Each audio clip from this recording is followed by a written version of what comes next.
Muito boa tarde, Mundial Podcast no ar, chegando aqui com você nesta tarde de segunda-feira para o nosso programa. Você sabe, né, Mundial Podcast, essa versão estendida do nosso Mundial e Você. E hoje eu tenho o prazer de receber, apesar dele estar sempre pertinho, apesar de ser uma pessoa próxima, a gente se encontrar em vários eventos e até aqui mesmo na rádio.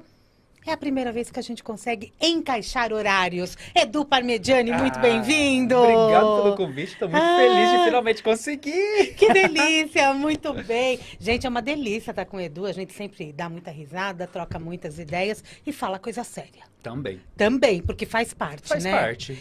E fala sério. Ele gosta de uma polêmica, mas eu não gosto muito não, né? Então... Deixa comigo. Deixa que eu resolvo. Gente, o Edu Parmegiani, ele é sacerdote, ele é autor do livro Magia com as Plantas, é professor de magia, principalmente magia com as ervas e com as plantas, né, Edu? Sim. Você tem um trabalho bem intenso relacionado a, vamos dizer que são ervas mágicas. Sim. Né? E Sim. a gente vai falar sobre isso aqui no nosso Mundial Podcast. 1 hora de entrevista e você pode nos acompanhar além dos 95,7. Estamos ao vivo no YouTube, Instagram também, Donizete. Hoje Instagram não, mas depois a gente libera para você. Ao vivo no YouTube, estamos no nosso estúdio Vibecast. Se você ainda não conhece, é esse estúdio diferente, é diferente do Mundial 95,7. Só o cenário, mas a programação é a mesma e a gente está muito feliz de estar aqui. Quem sabe eu não trago o Edu aí, já estou colocando uma pimentinha para ele vir fazer o podcast dele aqui, porque ele gosta de falar com você aí do outro lado. Eu gosto. Edu Parmegiani, muito bem-vindo. Que bom te receber. Estou muito feliz de estar aqui, né, com você mais uma vez e pela primeira vez aqui, estou muito feliz. Você já esteve nesse estúdio? Nesse estúdio já com o Léo. Com o Léo Lousada. E com o Claudinei Prieto. Os dois fazem o seu podcast aqui. Tem o Conhecimentos da Humanidade, do Léo Lousada, que é comunicador aqui da rádio também, e está com a gente toda quarta-feira, se não me engano, é às 20 horas. E o Claudinei Prieto, com o podcast Oculto, que está com a gente também com o Encontro Sagrado toda quarta-feira, às 16 horas, antes do meu Mundial e Você. Exato. É uma turma, gente. Como é que sabe de cor, né? Para e pensa. Parabéns, que memória. Não, a gente vai puxando, né? Os mais antigos a gente decora. Quando vai chegando o novo, a gente precisa de um tempinho. Mas decora, viu? Decora. Eu vou te falar que decora. Você tem boa memória, do? Já tive melhor, né? Eu acho que o celular é uma coisa que meio que apagou, né, a nossa memória. Porque eu lembro... Eu tenho cara de ser mais novo e tal, mas eu já tenho 35. Não é super velho, mas também não é super novo, mas eu peguei essa transição. Né? Eu vivi isso num mundo que a gente ia no orelhão pra ligar. Né? Com um cartão, com ficha no começo, depois o cartão telefônico. Agora a gente só vai no orelhão pra fazer foto. E a gente decorava os números de telefone de casa, da casa da avó, dos amigos. Hoje em dia, se você não tem celular, você não sabe pra quem mais ligar. Lembrava de data de aniversário, número de telefones, vários. Não é verdade? E eu vejo que a memória é uma coisa que a gente tem que treinar. Porque isso é a prova de que a gente esquece, porque a gente para de precisar lembrar. Mas é isso mesmo, né? Quando ficou fácil de ter na mão, a gente parou de dar atenção a isso. E hoje a gente não lembra mais dos números das outras pessoas. E, na verdade, até começou com a agenda eletrônica, né? Mas como poucos tinham, aí com a adesão do celular, você tem tudo no celular, na verdade, né? A gente trabalha pelo celular. Sim. Você trabalha pelo celular? Eu trabalho. Trabalho. A parte de comunicação é pelo celular. E você acha que, apesar de você trazer muitos elementos que são da natureza para o teu dia a dia, para a tua linguagem, para o teu ensino mesmo, que você passa para os seus alunos e para os seus seguidores, essa adesão da tecnologia, ao mesmo tempo que facilita, ela tira um pouco desta conexão com o que é natural? Sim. Sim, porque a gente está ficando cada vez mais habituado a estar olhando sempre para o digital, sempre para algo que não está no aqui e no agora. A gente sempre tem uma tela e uma coisa, para a gente que trabalha com a parte energética, a gente tem muito sobre a energia que está na nossa volta, no nosso momento. A energia que eu estou trocando é aqui com você. Se eu começo a olhar para essa tela, eu me desconecto desse mundo real para viver uma indução. Eu chamo de indução porque para o cérebro, né, a gente tem vários estudos, que não é a minha área, mas vários estudos que falam que para o cérebro não existe mentira ou ficção ou faz de conta. Por isso que a gente se emociona em filme, chora, porque a gente entra nesse lugar. Então, quando a gente está no celular e está desconectado do nosso meio, a gente acaba mergulhando em uma outra realidade que muitas vezes não é a nossa. E se perde do aqui, do real, do contato. Muitas pessoas hoje têm muitas amizades no virtual e têm dificuldade de se relacionar com pessoas no presencial. Por exemplo. Na internet, faço amigos, mas eu não sei fazer amigos novos em ambientes físicos, só pela internet. Então a gente está, infelizmente, tendo sim algumas questões, porque é novo para nós e a gente está tendo que aprender a lidar com isso. Muito, né? Fora muito. que a internet também te traz uma cobrança, né? Sim. Postei algo, te marquei e você ainda não comentou ou não viu. Tem que estar presente, né, o tempo todo. É. É uma caixinha perigosa. O celular. É verdade. É como uma boa faca, né? Bem afiada. Ela pode ajudar a preparar refeições mais rápido, mas também pode te machucar se você não tomar cuidado como manuseia. Eu, de vez em quando, vou bater o olho aqui no celular, porque eu estou com o chat aberto, né? O nosso chat no YouTube. Se você quiser participar, tiver alguma pergunta para o Edu Parmigiani, a gente fala, né? Que lembra sempre do filé à parmegiana, né? E ele gosta, é assim mesmo, né? É assim mesmo, faz parte. Conheci o Edu assim, e é assim mesmo. Então, eu tô aqui, um abraço para Marilda, para Suzana, para Luciana, e vão chegando, tem mais gente aqui, mas que não escreveram ainda, mas estamos aqui conectados. Edu! Vamos te conhecer primeiro. Vamos. Antes de eu entrar na questão da magia. Apesar que eu acho que a magia já faz parte de toda a tua história, né? Eu acredito. Nessa tua trajetória, o que veio primeiro? Como que a espiritualidade entrou na tua vida e você se deu conta de que a gente dava este nome? E quando você começou realmente, não pelas redes, quando você se conectou com esse mundo mais natural, vamos dizer assim. Perfeito. Foi um caminho de uma montanha-russa, né? Altos e baixos para entender essa história. Quando eu era pequeno, a minha família gostava muito de ir na benzedeira. Minha família não era religiosa, mas ela tinha a crença popular. Então, qualquer coisa que eu me sentia mal, ou meus primos, nós éramos levados na benzedeira. Então, eu fui muito para a benzedeira quando criança e acompanhei meu irmão mais novo, meus primos sendo levados para a benzedeira. Quando eu estava com 11 anos de idade, assim, minha família visitava, às vezes ia numa missa ou ia num culto evangélico, porque alguém convidava. Então, não era algo que era 100% direcionado, mas vivia ali o cristianismo quase que popular, né? Esse cristianismo mais popular que vai na benzedeira, vai numa igreja, vai numa missa, tem uma festividade, vai lá, tem um batismo, e eu ia levado nesses lugares. Mas aos 11 anos de idade, eu estava brincando no quintal da minha avó, quando passou 2 testemunhas de Jeová, e começaram a falar sobre a Bíblia para mim, ofereceram o estudo bíblico e eu aceitei. Eu sempre fui muito estudioso, muito nerd, muito incentivado à leitura. Isso era muito da minha família. Eu ganhava, meus presentes preferidos de infância era a revista Super Interessante e Mundo Estranho. Porque eram revistas curiosas, com muita ilustração e falavam de diferentes assuntos. E eu sempre fui muito curioso, assistia Mundo de Bikman, amava. Então, eu gostava de assuntos diversos. Então, quando vieram pessoas me apresentar a Bíblia, eu pude ver esse livro como um objeto a ser estudado. Eu falei, nossa, que legal, quero aprender. E aí eu me tornei testemunha de Jeová, comecei a frequentar aos 11 anos, 12, 13, aos 15 eu batizei. E eu cresci, então, toda essa pré-adolescência e adolescência como testemunha de Jeová. Então, ali foi onde minha primeira vivência mais mergulhada numa espiritualidade, numa estrutura religiosa. Só que, dentro da visão cristã da Testemunha de Jeová, tem bastante limitações.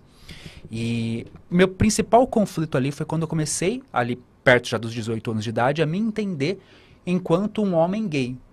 E aí eu comecei a ter a minha crise existencial, comecei a orar para Deus pedindo um milagre, e aí isso começou a me adoecer. Então ali a partir dos 17, eu comecei a entrar num casulo de dor. E assim é com muita gente, né, Edu? Provavelmente gente. Você recebe muitos relatos. Sim, recebo. Quando principalmente compartilho muito essa história, né? Hoje para mim é uma história que eu até compartilho para mostrar que como foi a minha caminhada, e muitas pessoas já me mandaram mensagem contando que já passaram por algo similar ou passam por isso. Mas para você hoje falar é de uma forma calma, tranquila. É tranquilo. Tá. Hoje, para mim, hoje eu consigo entender, graças à terapia, toda essa caminhada e poder me apropriar da minha história desse formato. E aí, eu tive depressão e chegou ali aos 19 anos de idade, eu estava no limite e eu atentei contra a minha própria existência. Né? Então a gente está no YouTube, então palavras que o YouTube não gosta, né? Mas todo mundo entendeu. Eu tentei me autodeletar num ato de desespero, porque eu estava numa crença de que Deus não me amava, porque eu era homossexual. A dor era muito grande e eu já tinha cansado de chorar no banho escondido e pedir para Deus para mudar quem eu era. E eu não recebia. Conflito gigante. Um abismo. E ali eu tive uma ruptura interna muito grande. E aí eu atentei contra a minha existência nesse período, aos 19 anos de idade. Eu passei um dia desacordado no hospital. Acordei no outro dia. Quando eu acordei, tudo era muito estranho para mim. Eu voltei meio grogue, porque eu tentei a partir de medicação. E aí eu voltei para assentar no corpo, né? Mas ali, quando eu voltei, eu já não voltei o mesmo Eduardo. Alguma pecinha tinha se movimentado na minha visão de mundo. Foi quando, aí a partir desse ponto, a partir de mim eu comecei a me distanciar da religião.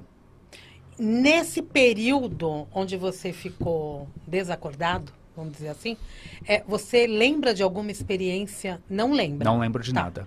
Eu não lembro. Então, assim, eu não posso dizer o que minha mente processou, que conexão que eu tive. Mas quando eu voltei à consciência, alguma pecinha tinha mudado de lugar e eu comecei a olhar para a crença que eu tinha e já não senti mais conexão, mais amor por aquilo, porque o ato de desespero é porque eu tinha uma crença muito forte, uma fé muito forte, era o caminho para mim, era a verdade para mim, aquela estrutura. E aí eu me via rejeitado, então eu amava algo que me rejeitava. E não há nada, e tudo que eu podia fazer para tentar me mudar, para estar ali, eu tentei. E aí nesse ponto, quando eu voltei, eu olhava já para isso e já sentia que estava diferente. Eu brinco hoje que algo ali faleceu. Tá. Algo que vinha da crença ali, realmente foi deletada. Eu sobrevivi. E aí eu fiquei mais ou menos um ano e meio em hiato. E aí eu já estava com foi aos 19 anos. Com os 21, foi um período em que eu fiquei desconectado de crença. Não tinha virado ateu, mas assim, eu não tinha relação mais com a fé. Então eu fiquei suspenso por um período. E aí eu estava trabalhando no teatro. Um amigo me convidou para visitar um terreiro de Umbanda. Muito curioso, eu fui, mas também com medo, porque todo o aprendizado cristão ainda estava na minha cabeça, né, de que era do mal. Então eu tinha um misto de curiosidade e medo, mas eu fui. E lá aos 21 anos, então, eu comecei a frequentar a Umbanda. Minha primeira gira eu não sabia o que era, mas foi uma gira de Preto Velho. E eu vi uma manifestação espiritual que era diferente de tudo que eu já conhecia. Eu vi uma relação diferente, eu vi pessoas diferentes. Eu pude ver, depois, durante a minha vivência dentro da Umbanda, a mãe de santos celebrando o casamento entre pessoas do mesmo sexo, que frequentavam o terreiro. Então eu vi toda uma visão de fé diferente do que eu estava acostumado. Isso me cativou e voltou a reacender uma chama. E, na verdade, de gênero também. Sim. A relação com os gêneros. E aí foi um processo, porque nesse período, apesar de eu ter me desconectado da religião, eu ainda não estava totalmente me aceitando como um homem gay. Foi um processo. A Umbanda me ajudou nesse processo, o teatro também. Então, estar em contato com pessoas que podiam olhar e falar assim, tá tudo bem ser quem você é normal, não tem nada de errado com você, foi um trabalho de construção ali de alguns anos. Você não morava em São Paulo? Não, morava no interior. Eu era de Sumaré. E esse terreiro que eu comecei a frequentar em Campinas, porque eu trabalhava com teatro numa companhia de Campinas. Okay. E aí foi todo esse processo de reconstrução.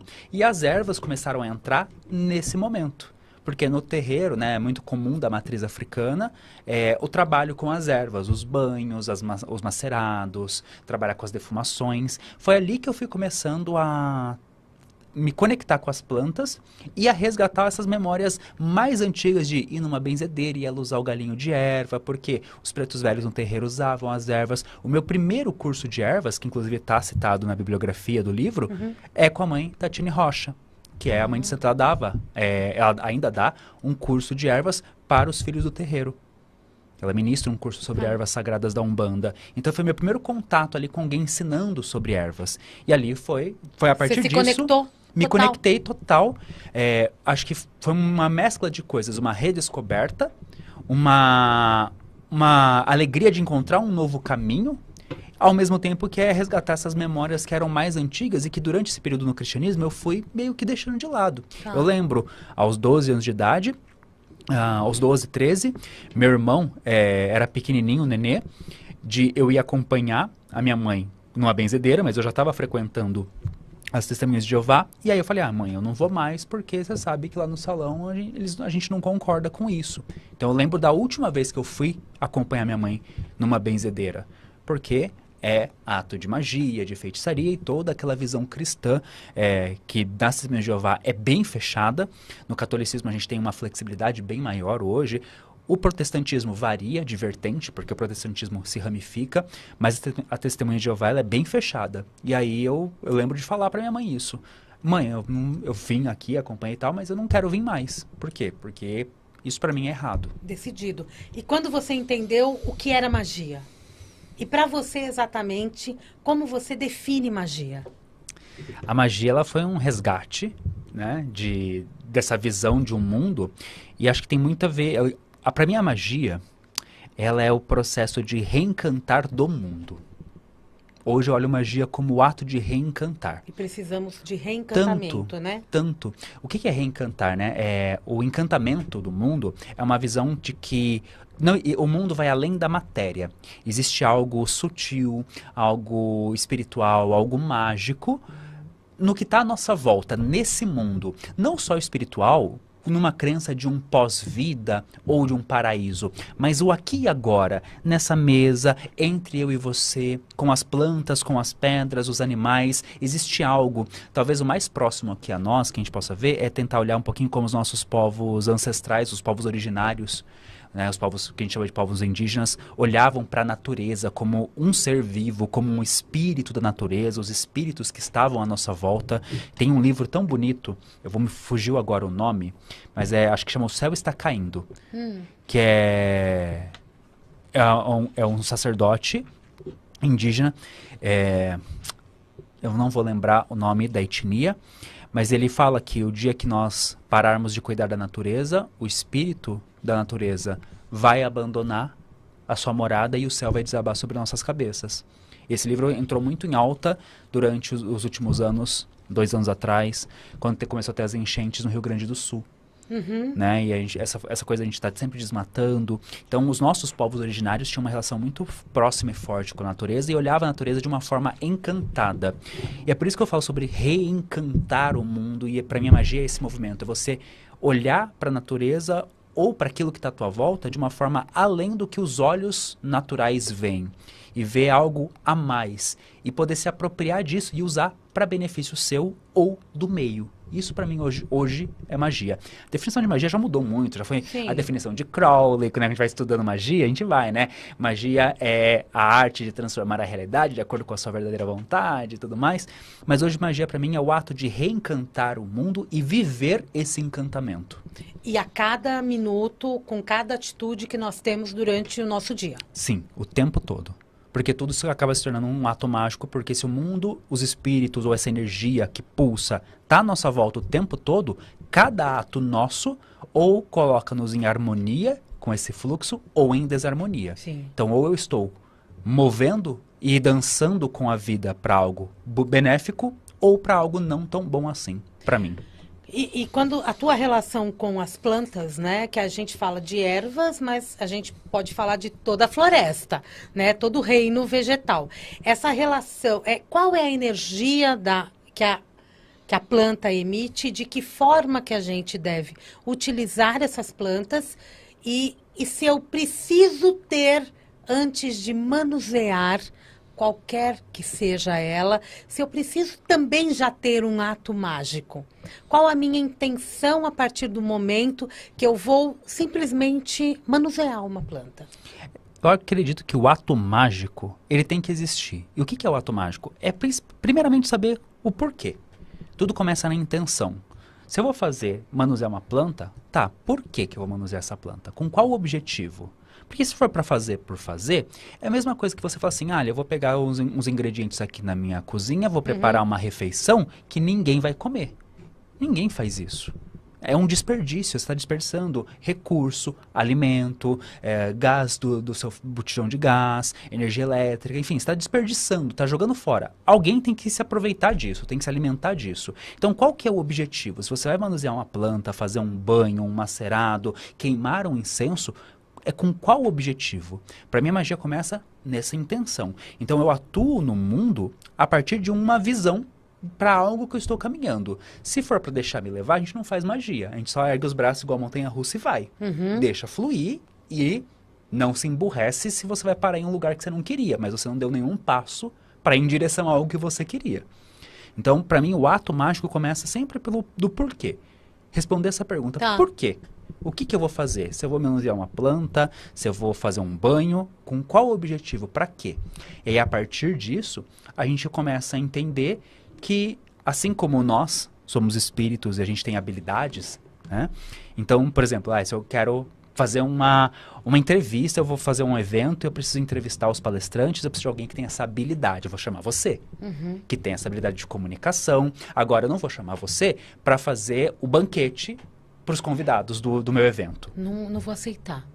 Né? Até posso dar conta, mas não vou aceitar. Né? Porque às vezes nem é, você pode saber cozinhar, mas não é o seu ponto de força e para isso que você tem o pleno fluir da sua energia. É a mesma coisa com as plantas. Então, se eu vou trabalhar movimento, eu vou buscar um alecrim, é diferente de eu buscar uma lavanda, que é uma planta que vai trazer mais serenidade e calma. A não ser que seja eu dar um movimento pensado, e aí eu vou fazer combinações, que a gente pode trabalhar assim em conjunto, assim como pessoas se unem para um objetivo.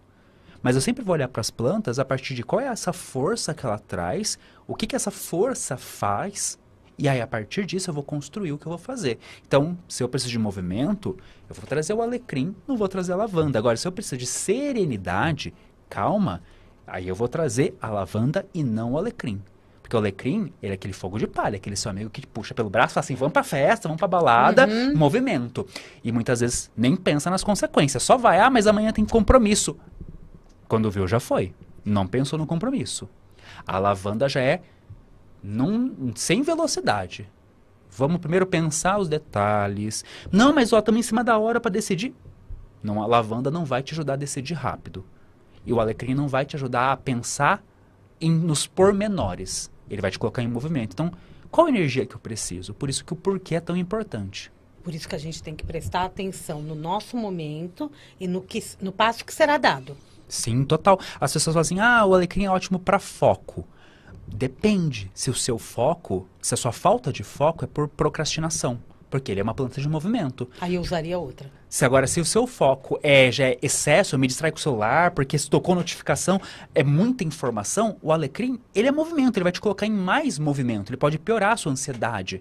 Aí você teria que calmar uma lavanda, uma camomila, que são plantas que vão acalmar a sua mente para você se concentrar. Então, entender é importante. O alecrim é movimento, isso quer dizer que pode ser num banho, pode ser num chá, mas o alecrim que eu coloco também no alimento me causa essa energia de movimento?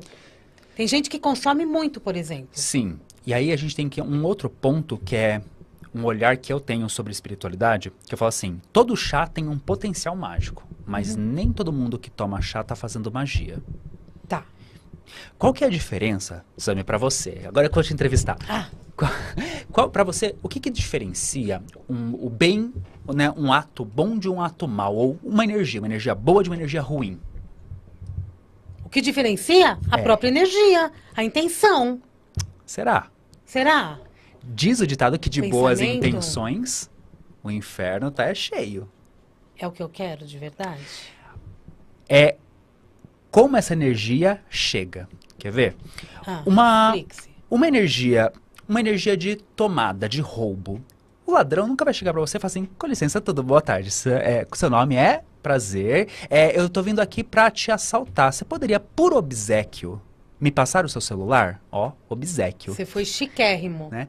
Não, é uma energia de invasão. Então, por que a gente brinca com essa coisa de... Você tá falando de vibração, então. É uma energia que não respeita o teu livre-arbítrio. É uma energia nociva. Uhum.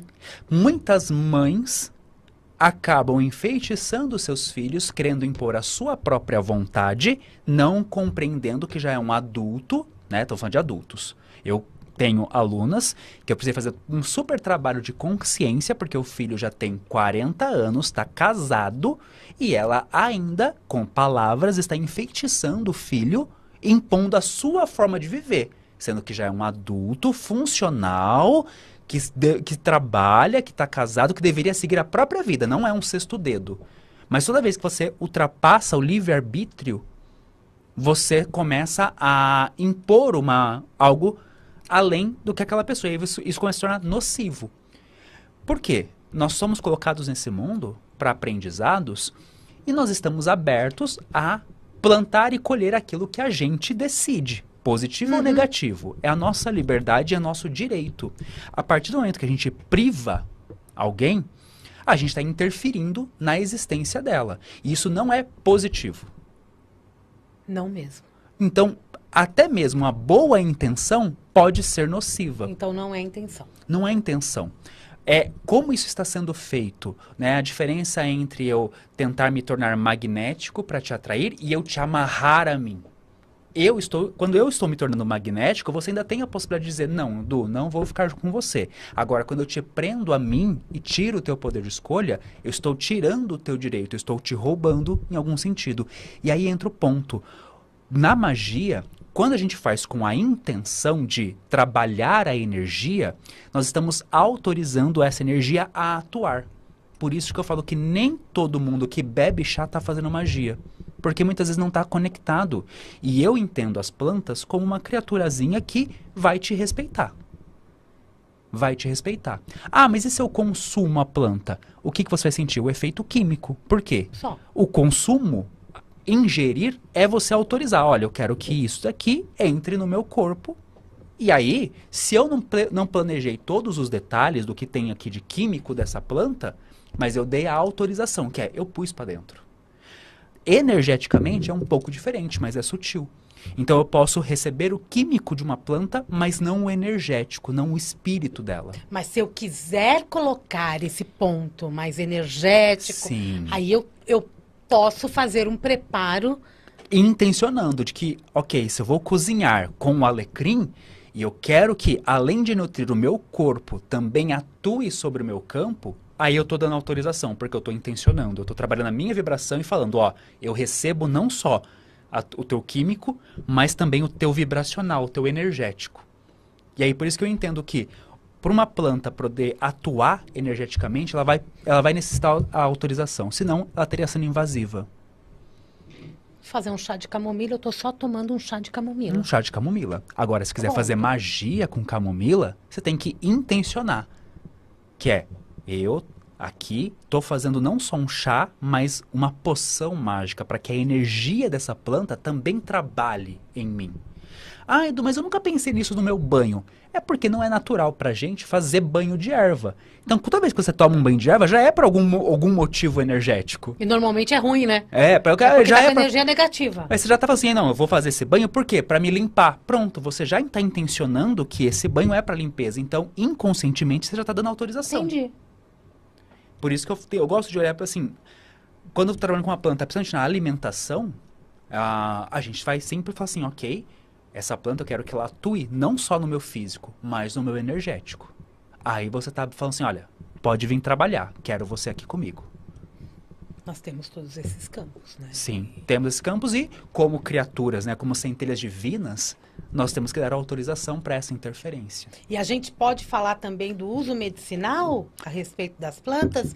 Ou a gente está falando mais desse uso mágico? Do uso mágico, porque o medicinal é o químico. E o químico a gente autoriza como ingerindo. né? Simples Se eu pegar, assim. se eu pegar o remédio, colocar aqui e falar assim, beleza, tá aqui no copo, atua no meu corpo. Não vai atuar, né? É quando você ingere. Essa é o ato de, estou dando passagem para que você atue em mim. Até a água. Até a água. A gente está aqui com a caneca de água. Na verdade, até com a água eu posso colocar essa eu quero a Sim. intenção energética dela. O que a água é? Emoção e limpeza. Perfeito. Então eu posso trabalhar o emocional a partir da água que eu vou ingerir. Muito bem. Gente, a gente vai para aquele rápido intervalo comercial e daqui a pouquinho a gente volta.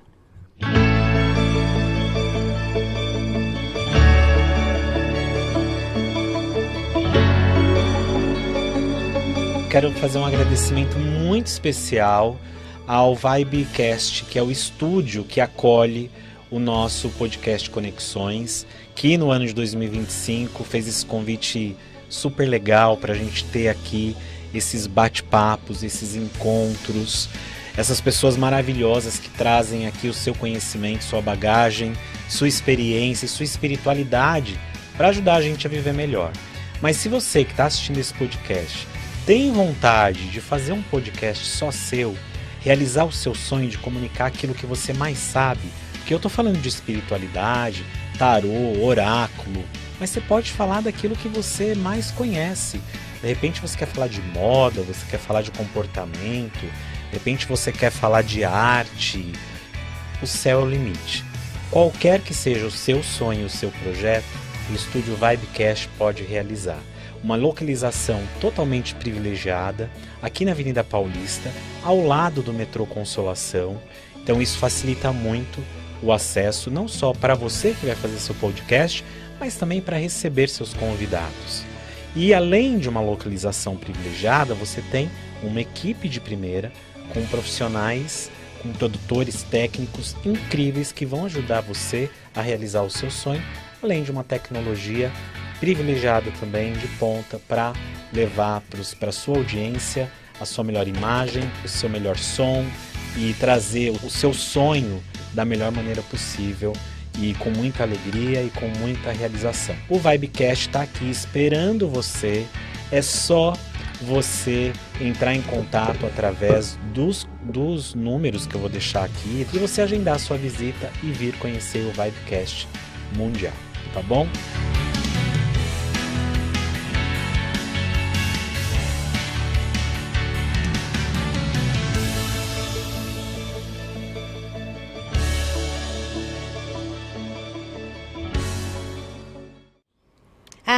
Estamos de volta. É isso mesmo, você que está aí nos acompanhando pelo rádio 95,7 FM. Eu vou colocar aqui o nosso telefone de contato que apareceu no vídeo, o nosso vídeo maravilhoso falando do nosso estúdio Vibecast. É código 11 95021 7226. Código 11 95021 7226. Entre em contato para ter informações de como utilizar o nosso estúdio. Pode ser para o seu podcast, pode ser para gravar cursos, pode ser para outras atividades que você queira e também pode ser para participar aqui do nosso Mundial Podcast. Sabia? Que delícia. Maravilhoso, hein? né, Edu? Maravilhoso. Código 11 95021 7226. Esperamos a sua ligação. Muito E ligue, bem. hein? E ligue, hein? Gente, o Edu, ele é autor. Demorou, mas saiu o ano passado, o livro prático Magia com Plantas, de Eduardo Parmigiani. Aqui ele usou o nome dele completo. Eduardo Parmigiani, pela editora Academia. Tá um livro lindo, um livro prático mesmo. O que você optou por colocar aqui, né? Você fala de todas as ervas, das ervas mais comuns, desses efeitos mágicos delas? Eu separei 72 plantas, né? Porque planta a gente tem muito, o Brasil é vasto em plantas, né? Nem falar É tanto que... uma maravilha. Não, são mais de centenas de Sim. plantas, né? Tanto que assim, se quiser vai ter volume 2, 3, 5 e aí dá vai. pra fazer uma enciclopédia. Uma enciclopédia. E o foco é 100% no trabalho energético, que é onde eu me especializei. Fala sobre a espiritualidade, a energia que cada planta e como que a gente usa ela nos nossos atos mágicos. Tá. É um livro que é para quem gosta de explorar, crescer. Porque para mim, a magia, ela tem um detalhezinho que muitas vezes a gente esquece, que é a nossa própria energia. Eu me relacionando com o alecrim, posso pegar sutilezas que você vai sentir diferente. Ele é uma planta de movimento de alegria, mas como que esse movimento vai vir? Vai vir a partir de uma inquietação, de um impulso, de um desconforto, de tipo, eu quero, não aceito mais isso, eu quero mudar. É um jeito diferente. A pessoa fala assim, nossa, me veio uma motivação assim, uau, eu quero... são sutilezas, por quê? É que nem perfume. Por que a gente experimenta na pele? Porque a gente tem um cheiro que é nosso, do nosso corpo, que a gente nem percebe, nem lembra, porque convive com o próprio corpo. Mas o perfume, ele é uma molécula química que interage com a nossa pele, com o nosso cheiro e forma o perfume que a gente sente. Por isso que às vezes você sente o perfume de alguém que você gosta, aí quando você prova você não gosta tanto, porque mudou. Então, da mesma forma, numa prática mágica, se eu faço um banho de ervas, essa energia dessa erva vai entrar em contato com a minha. Então, tem sutilezas, pequenas mudanças. Então, é um livro que eu não trabalhei receitas. Aqui no começo, onde você está olhando, tem as bases, né, de como você prepara um chá, como você prepara um banho, como que você faz uma tintura, mas eu não cito nenhuma erva. Por quê? Eu quero que você vá olhando as plantas, entenda para que cada uma serve e escolha aquilo que faz sentido para você e experimente. As plantas também nos escolhem? Eu não olho por Você essa não olha ótica. assim, Não ok. olho dessa ótica. Porque eu acho que elas são ferramentas que a gente pode usar. O que pode acontecer é, eu tenho mais sintonia com uma planta por conta da minha energia e menos sintonia com outra, por exemplo. Mas eu vou testando as plantas. Vou Se eu tenho um testando. jardim enorme, e eu posso ir testando para verificar qual que a minha energia Sim. se conecta. E até mesmo no supermercado, hoje na parte de temperos, a gente tem um monte de erva disponível. Sim. E as pessoas falam assim, mas tem que ser planta fresca? Não, porque, por exemplo, para defumação, obrigatoriamente a planta tem que estar seca. E defumação funciona. Aham. Então, se defumação funciona e eu posso usar a planta seca, quer dizer que a planta seca, ela só é seca. Não é que ela é mais ou menos poderosa que uma planta fresca. Ela não perde o poder energético Não. dela. Somente são formas diferentes de você acionar esse poder. Por exemplo, em defumação a gente não usa erva fresca. Por quê? Ela tem muita água ainda, não está desidratada, não está seca. E essa água vai atrapalhar a queima e a seiva que ela carrega, ali ainda em formato líquido, vai queimar, trazendo um cheiro não tão agradável, que vem dos óleos essenciais, por conta dessa seiva. Ah, interessante. Quando ela seca, a água evapora e o que fica na folha é o óleo essencial dela, que quando queima libera esse óleo. Quando ela está fresca, o cheiro não é tão agradável quanto. E até uma curiosidade, né? A gente fala que a queima das plantas foi uma das primeiras formas de trabalho mágico. Inclusive, para trabalhar com divindades. Tanto que lá no Egito, antigamente, se queimavam as ervas como oferenda. E a palavra perfume significa pela fumaça. Que é isso que perfumava os ambientes. Até hoje, em alguns lugares no Oriente Médio, se queimam resinas de plantas para as mulheres perfumarem o cabelo, deixar que aquela fumaça impregne nas roupas e no cabelo, para que elas fiquem perfumadas. Então, é muito interessante olhar isso. Então, é super poderoso e útil usar a planta seca, sim. Se alguém fala assim, não, a planta fresca é boa, a planta seca não serve.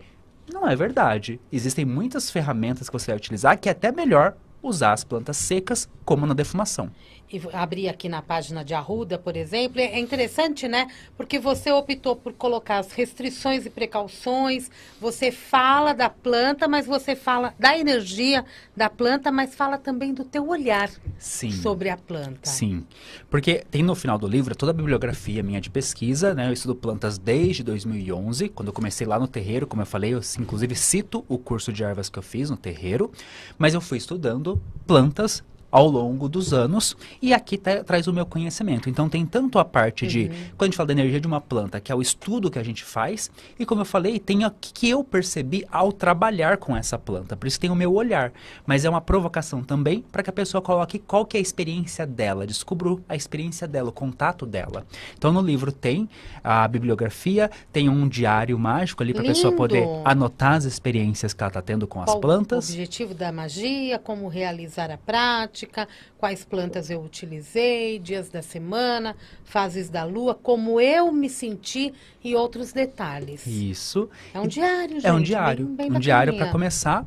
E aí tem depois alguns guias rápidos, né? Por exemplo, sobre intenções. Ah, eu quero plantas sobre dinheiro. São várias. Então você vai ali e procura na parte que fala assim, dinheiro, aqui nessas tabelinhas, né? Ah, aqui ó, dinheiro e prosperidade. prosperidade. E tem várias várias plantas que funcionam, né? A gente fala muito da canela, de soprar canela, mas tem canela, tem louro, tem cravo da Índia, tem Espada de São Jorge, gengibre, hortelã, louro, sálvia, a parreira da uva, que é um laranjeira. símbolo de abundância, super legal. A laranjeira também é interessante. Tomilho dá para ser usado para prosperidade. E tem várias ervas. Quando você fala dos chakras, são plantas utilizadas para tratar determinados chakras, de que forma que ele... Elas têm a vibração ou a potência daquele local. Então, ela Então elas flui energia. ajudam a fluir energia, por exemplo. Laríngeo, por exemplo.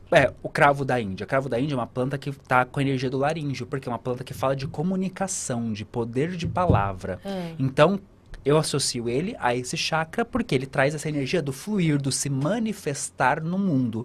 Então, quando a gente tem umas tabelinhas de várias correspondências, que são plantas que são energias que combinam com essa planta. Então, por exemplo, quando eu falo, essa planta é uma planta que ressoa com a lua minguante. A lua minguante é uma lua de limpeza. Então, são plantas que potencializam essa energia de limpeza. Então, é relacionada à lua minguante.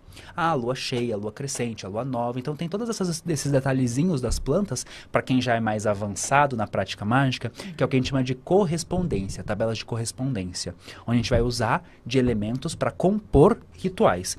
Edu, mas eu ainda não entendo nada disso. Não se preocupe, porque tem tudo detalhado sobre como que é a energia dessa planta, as áreas que ela atua. Você não precisa saber de correspondência para usar o livro.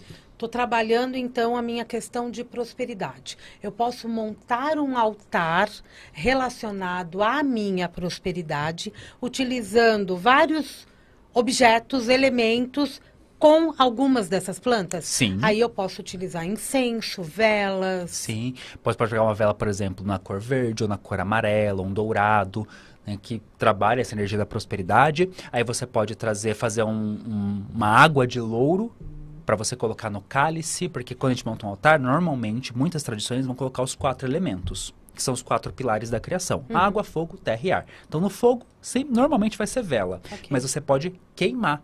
A queima do turíbulo trabalha o fogo e o ar. Então, eu posso queimar ali folhas de louro, ou louro com cravo da Índia e canela, fazer uma mistura dessas plantas. Edu, como que eu sei quais misturar? Então, você vai olhar, ler um pouquinho sobre as plantas e entender como que elas atuam, que elas trabalham, né? Então, a canela, ela tem uma energia de fogo, de iniciativa, de movimento, de começar algo novo, novas ideias, novos projetos, novas oportunidades. Ano novo. Ano novo. O louro é concretizar, é o sucesso da vitória, coroa de louro. Cheguei ao final da prova. Então, a canela traz o começo e o louro traz o concluir.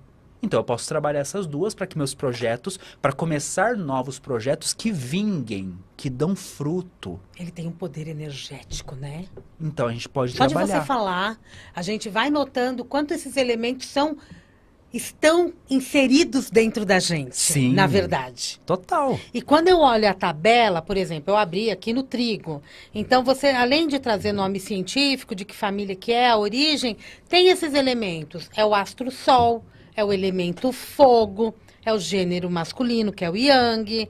Caráter energético aqui é desconhecido, mas eu trabalho o plexo solar e até os orixás, né? O Baluayê, é a cor dourada, que é a cor da prosperidade também. E assim vai. Se eu tenho todas essas informações, eu trago elementos fortes para que eu faça esse ritual. Exato. E o ritual é pessoal. Isso. A gente pode seguir diferentes tradições de magia, mas aí são caminhos, é que nem religião.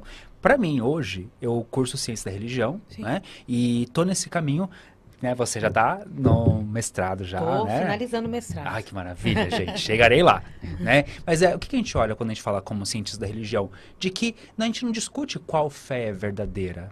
A gente só quer ver como que essa pessoa é dentro desse ambiente. Então, a religião são caminhos. Eu, Eduardo, não sou cristão, né? Eu tive a minha experiência no cristianismo, não foi boa para mim e eu segui outro caminho.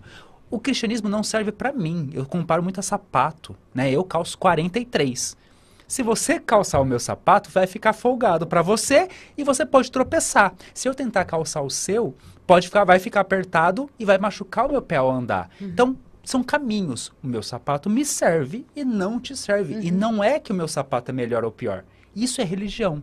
O cristianismo é um caminho, a Umbanda é um caminho, o Candomblé é um caminho, a Wicca é um caminho, e por um caminho, por exemplo, da magia cerimonial salomônica, é um caminho, enoquiano, são caminhos. Então, a magia, você pode seguir uma tradição, ou você pode fazer algo que é muito pessoal, que seria como eu vou me relacionar com essa energia, com a espiritualidade, na minha casa, do meu jeito, construindo passo a passo. E a gente faz com conhecimento. Conhecimento. Da mesma forma que a gente também traz muitas crenças que são relacionadas ou à religião ou a crendices populares mesmo, e que para muitos não tem sentido algum, mas para mim, por exemplo, ou para você, tem muito sentido. E se eu não fizer, eu sinto falta. Sim. A gente vê a polêmica da canela. Sim. De soprar a canela, por exemplo, no dia primeiro, né? Dia primeiro, que o pessoal então, sopra. há uma polêmica. Alguns são a favor, outros são contra. Mas E eu falo o aonde seguinte, está a crença? E eu falo, só se observa, será que a canela é a melhor planta para você?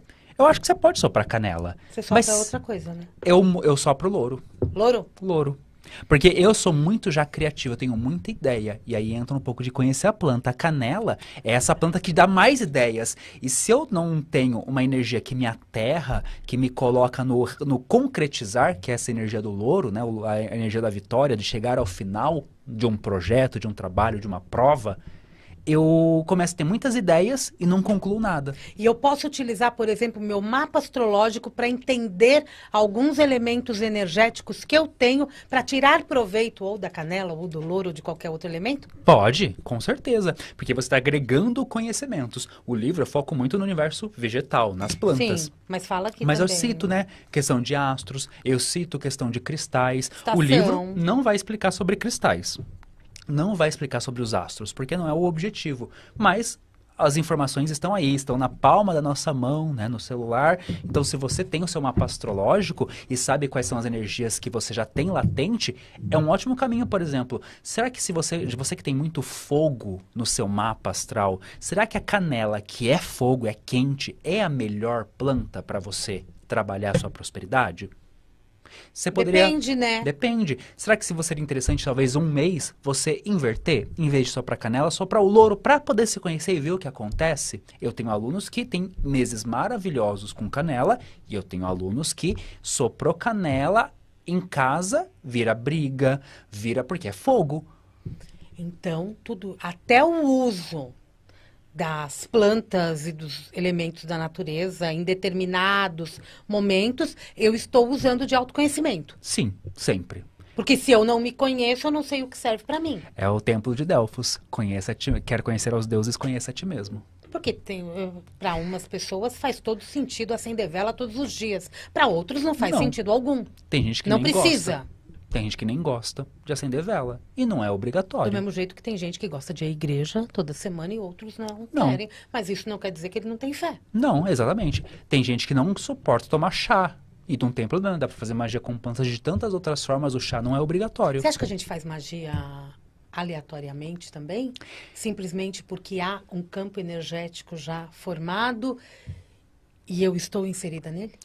Sim e não, né? Sim, porque sim, a gente movimenta energia o tempo todo, então assim nós movimentamos, mas dentro de maioria das visões de magia, como a gente tem esse arquétipo da bruxa como a mulher sábia, é um símbolo de sabedoria, então a gente vai falar que a magia sempre parte de um lugar de consciência. Tá. Então a magia com o nome magia, eu estou fazendo de forma consciente.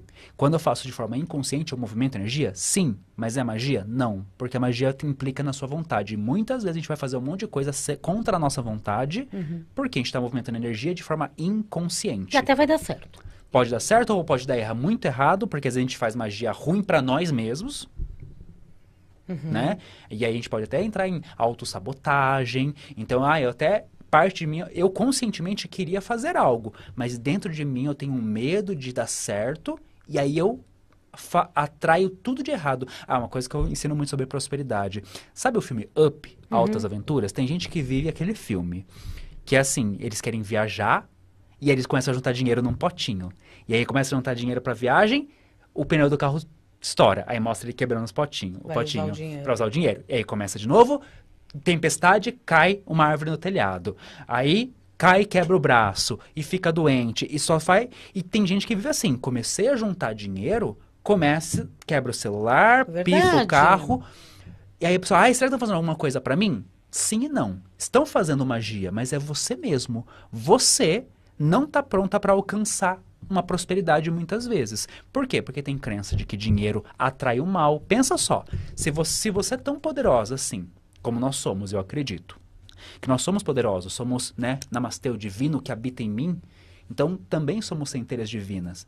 Então, quando eu tô ali naquela relação e eu tenho medo de algo, eu provoco situações para me tirar aquele algo. Então, eu tô juntando dinheiro, mas se dinheiro é a raiz de todo mal, ninguém quer mal para si. Então, você atrai situações, você cria situações que te roubam o dinheiro. Edu, essa também é uma relação que muito acontece quando a gente vai para a virada do ano, que a gente está tão pertinho. Então a gente pensa no Réveillon, a gente faz muitas, a gente escolhe cor para usar, arruma a mesa de uma certa forma, fala que quer amor, prosperidade, quer viajar muito, tá? Só que aí passa o ano e tudo desandou. Essa é a relação. Porque eu tenho que fazer, na verdade, terapia antes de fazer essas questões. Eu posso até arrumar aquela bela mesa. Sim, Né? pode. Eu posso tirar proveito de tudo isso. Posso ensinar uma magia bem rapidinha de Acho de que ano terminando o novo? programa vale a pena. Vale. Ó, De ano novo? É de ano novo, mas é para fazer o ano inteiro. Ok, gente? Você vai pegar um caderninho, uma caneta bonitinha, e você vai fazer nesse ano a sua resolução de ano novo. Só que você vai fazer diferente. O que você vai fazer em janeiro? O que você vai fazer em fevereiro? Você vai fazer por mês.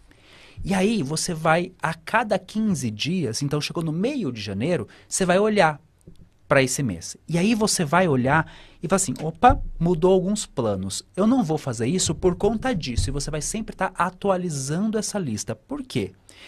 Nós temos uma mentalidade de que promessa é dívida. Se você não cumpre uma promessa que você fez com você mesmo, você se coloca numa vibração de dívida consigo mesmo e entra numa frequência de punição. Muitos projetos de ano novo não se concretizam porque as pessoas estão se punindo inconscientemente. Estão nessa frequência, porque você prometeu e não fez. Todo sentido. Então, é um ato, primeiro de tudo, tá? O mais importante é terapia, mas aqui é uma magia para você evitar isso, que é reavalie os seus projetos, não abandone, porque lá dentro de você, algum pedacinho seu vai estar falando, você falou que ia para academia e não foi. Mas Você não tem palavra, você está em dívida com algo que você prometeu para si mesmo. E não existe carrasco pior no mundo do que nós mesmos. E o fato da gente, a cada 15 dias, utilizar isso, esse caderno. E escrever, né? Escrever. Escrever E à aí, mão. quando muda o objetivo, você troca, você fala assim, ó, não, eu vou risca e fala assim, ó, esse daqui eu não vai mais ser desse jeito por conta disso. Você está reorganizando com você e com toda a sua energia a mudança que aconteceu no projeto. Porque às vezes muda mesmo as coisas. Você tinha um plano e mudou. Só que você, por exemplo, eu tô aqui com a Sami. A gente combinou, tinha horário, tudo. Imagina se muda alguma coisa na minha vida e eu não aviso, ela vem pra cá e eu não chego. Né? Então pensa que a gente faz isso conosco. Você falou que ia fazer uma coisa e decidiu não fazer. Tá tudo bem mudar no meio do caminho, mas você precisa reorganizar com você. Perfeito. Uma lealdade com você mesmo. Exato. E tudo começa daí. E o fato de você fazer essa revisão constante, você deixa de ter dívidas com você. Exato. E aí você consegue fluir com muito mais riqueza. Assim, riqueza em todos os sentidos, não foi só de dinheiro. É você fluir em abundância na sua vida. É autocuidado também Autocuidado. isso, não é? Sim, e é magia pura. Que chazinho você indica para todo mundo agora, nessa época? Ó, estamos chegando no finalzinho do ano. Qual a sua preferência?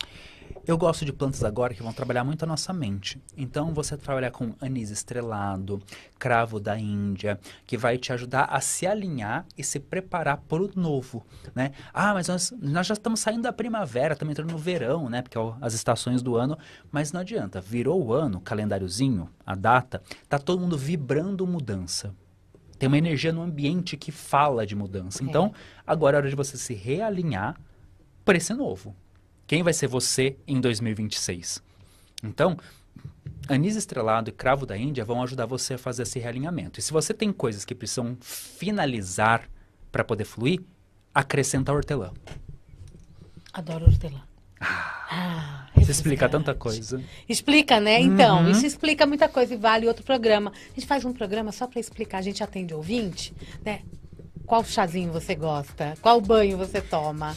Obrigada, Edu Parmigiani. Eu que agradeço. Sucesso pra você, Pra viu? nós. Que delícia de programa, gente. Magia das plantas aqui com a gente. Sucesso com esse livro, viu? Porque ele é muito interessante e muito importante nos dias de hoje, viu? Até um resgate de toda essa abundância que tem no mundo vegetal pra gente. E pra trazer pro nosso campo energético, porque é disso que a gente fala.